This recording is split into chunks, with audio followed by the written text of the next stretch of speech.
दो मछुआरे बड़े ही जोश में नदी में मछली फंसाने को गए। दोनों ने नदी में कांटा फेंका और मछली फंसने का इंतजार करने लगे।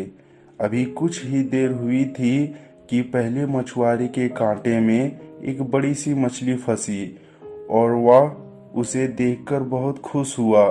उसने दूसरे मछुआरे की तरफ देखते हुए अपनी खुशी जाहिर की। कुछ देर बाद दूसरे मछुआरे के कांटे में भी एक बड़ी सी मछली फंसी। अब दूसरे मछुआरे का चेहरा भी खुशी से खिल उठा।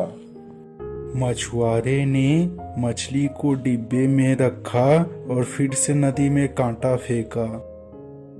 कुछ समय बाद दूसरे मछुआरे के कांटे में एक छोटी सी मछली फंसी।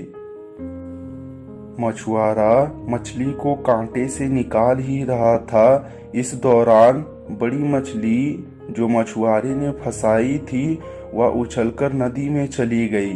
यह देखकर पहले मछुआरे को दुख हुआ और कहा, कोई नहीं भाई, अब की बार आप इससे बड़ी मछली फंसा लोगे। समय बीतने के साथ दोनों मछुआरे के कांटे में ढेर सारी मछलियां फंसी, मगर अब सारी मछलियां छोटी छोटी फंस रही थी। पहला मछुआरा छोटी बड़ी सारी मछलियों को अपने डिब्बे में रखता गया, वहीं दूसरा मछुआरा छोटी मछलियों को कांटों से निकालता और नदी में फेंक देता। यह देखकर पहले मछुआरे ने पूछा, तुम मछली फंसाकर नदी में क्यों फेंक दे रहे हो? दूसरे मछुआरे ने जवाब दिया, मेरे पास जो डिब्बा है उसमें दो ही बड़ी मछली आ सकती है। अगर मैं छोटी मछलियों को उसमें रखूंगा और जब मैं बड़ी मछली फंसाऊंगा तो उसे रखने के लिए डिब्बे में जगह ना बचे, इसीलिए मैं छोटी मछलियों को नदी में फेंक दे रहा हूँ। पहले मछुआरे ने मुस्कुराते हुए उसे सलाह दी, अभी तू छोटी मछलियों को फंसा कर रखता जा, जब तू बड़ी मछली फंसा लेगा तो उसे फेंक देना। इस बात को सुनकर दूसरे मछुआरे ने कहा, आपने सही बात कही।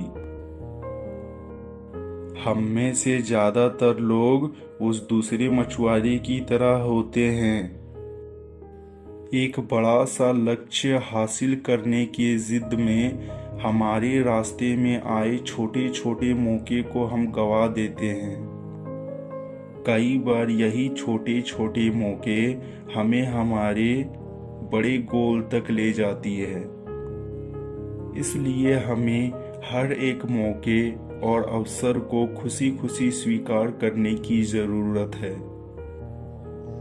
और हमेशा याद रखिए, सपने आपके हैं और पूरा भी आप ही को करना पड़ेगा।